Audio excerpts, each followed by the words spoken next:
अंतर्राष्ट्रीय स्तर पर सर थोड़ा सा जूम करो तबला ना, वादक पीछे हो सर। जाकिर हुसैन साहब ने न केवल अपने टैलेंट से बल्कि भारतीय संस्कृति का तबला वादन का दुनिया में पहुंचाया। आज वो हमारे बीच में नहीं है। हम उनको श्रद्धांजलि देते हैं, याद करते हैं कि एक बहुत देश का बड़ा कलाकार हमने खोया, जिसने अंतर्राष्ट्रीय स्तर पर भारत की संस्कृति, भारत के घरानों का और खासकर म्यूजिक के जो ज़माने थे, नए नए ज़माने या पुराने ज़माने में जो बदलाव म्यूजिक में था, उसमें भी वो अपनी हुनर की वजह से बने रहे। अच्छा, संभल में जिस तरह से इंक्रोचमेंट ड्राइव शुरू हुआ है, क्या कहना है सर? इस तरह की ड्राइव कहीं आप उत्तर प्रदेश में कर दो, देश में कर दो, कि बहुत सी चीज़ें आपको मिल जाएंगी। इसीलिए मैंने कहा और कई बार मैंने आपके माध्यम से कहा कि हम लोग खोदने वाले लोग नहीं हैं।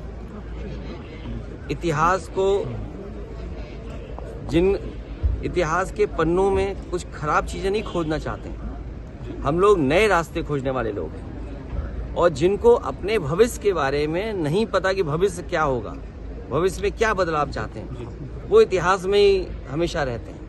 हम लोग भविष्य बनाना चाहते हैं, देश में अच्छी सड़कें बने। उत्तर प्रदेश की जो खोजने की बात आप कह रहे हैं, इंकरेजमेंट ड्राइव हटाने की बात कर रहे हैं, मैंने विधानसभा में भी, विधान परिषद में भी और लोकसभा में भी और पहले भाषण में भी मैंने ये कहा था कि उत्तर प्रदेश के साथ भेदभाव हो रहा है। जिस उत्तर प्रदेश ने प्रधानमंत्री जी को तीसरी बार मौका दिया, आप बताइए अगर एक भी एक्सप्रेस वे के लिए उत्तर प्रदेश को बजट मिला हो, बताइए मुझे। आप एक में से, कैमरा कोई झूठ नहीं बोल सकता, कैमरा जो मैं बोल रहा हूँ वो कैमरे से जा रहा है। आप और हम थोड़ा बहुत बदलाव कर सकते हैं। एक भी एक्सप्रेस वे के लिए बजट दिया हो भारत सरकार ने, बिजली का अगर एक भी बजट बढ़ाया हो, जो थर्मल प्लांट्स हैं यूपी में, आज बिजली महंगी होती चली जा रही है और जिस तरह के फैसले सरकार ले रही है कि प्राइवेटाइजेशन कर रही है, आप देखिएगा देश की सबसे महंगी बिजली उत्तर प्रदेश में बिकेगी। जब महंगी बिजली होगी, क्या व्यापार या कारखाने, उद्योग लगाने वाले क्या कंपटीशन कर पाएंगे?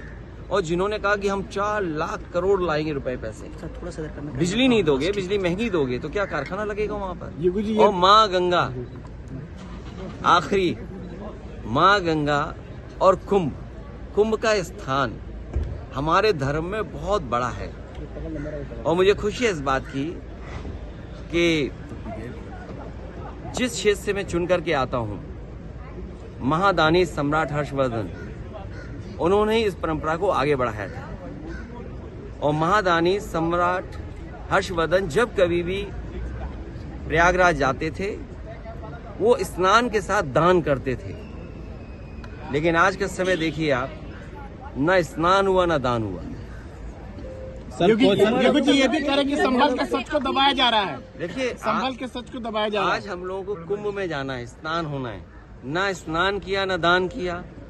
दूसरा, माँ गंगा को साफ करने की बात सबने कही और बीजेपी बढ़ चढ़ करके आगे आई। क्या गंगा साफ है जहां साधु संत स्नान करेंगे? और साधु संतों को शिकायत है, क्या साधु संतों के लिए कोई गाड़ी उपलब्ध होगी वहां पे? कितने किलोमीटरों उन्हें छोड़ दिया गया है। देखिए, कुंभ व्यापार की जगह नहीं हो सकती है। हमारे साधु संत जो परंपरा चलाते हैं, साधु संत हमारी शोभा हैं। जब कुंभ में बड़े पैमाने पे साधु संत आते हैं तो वो शोभा बढ़ाते हैं हमारे कुंभ की। अब उन्हें उनके साथ भी भेदभाव किया जा रहा है। साधु संतों को जो स्थान मिलना चाहिए वो स्थान नहीं मिल रहा है। सरकार कब्जा कर ले रही है, सरकार के करीब वाले लोग हैं वो महत्वपूर्ण जगह कब्जा कर रहे हैं। और हमें उम्मीद है कि जब प्रधानमंत्री जी गए हैं कुंभ के स्थान पर, तो भ्रष्टाचार वहां पर नहीं होगा, भ्रष्टाचार की उंगली नहीं उठेगी। जो सच है वो सच रहेगा। हम लोग पुरानी बातों को नहीं खोदना चाहते, नए रास्ते खोजें। और नए रास्ते खोजने वाले वही हो सकते हैं जो अपना भविष्य कुछ तय करते हों। वो भविष्य जहां पहुंचना चाहते हैं वहां कोई नहीं पहुंचने देगा। शेखर कुमार यादव जो जस्टिस जो है, जिन्होंने बातें की, उसको क्या कहेंगे आप?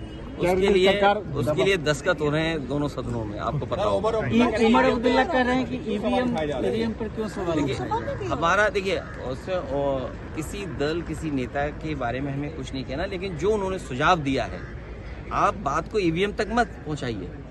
जो सुझाव दिया कि बीजेपी से मुकाबला करने के लिए हमें मीडिया का भी साथ लेना पड़ेगा, मीडिया को भी समय समय पैकेज देना पड़ेगा और नहीं वो बात चर्चा नहीं हो सकती। लेकिन इस तरह की व्यवस्था जो आज हो गई है, क्योंकि सोशल मीडिया है, आपको इनका भी साथ लेना पड़ेगा।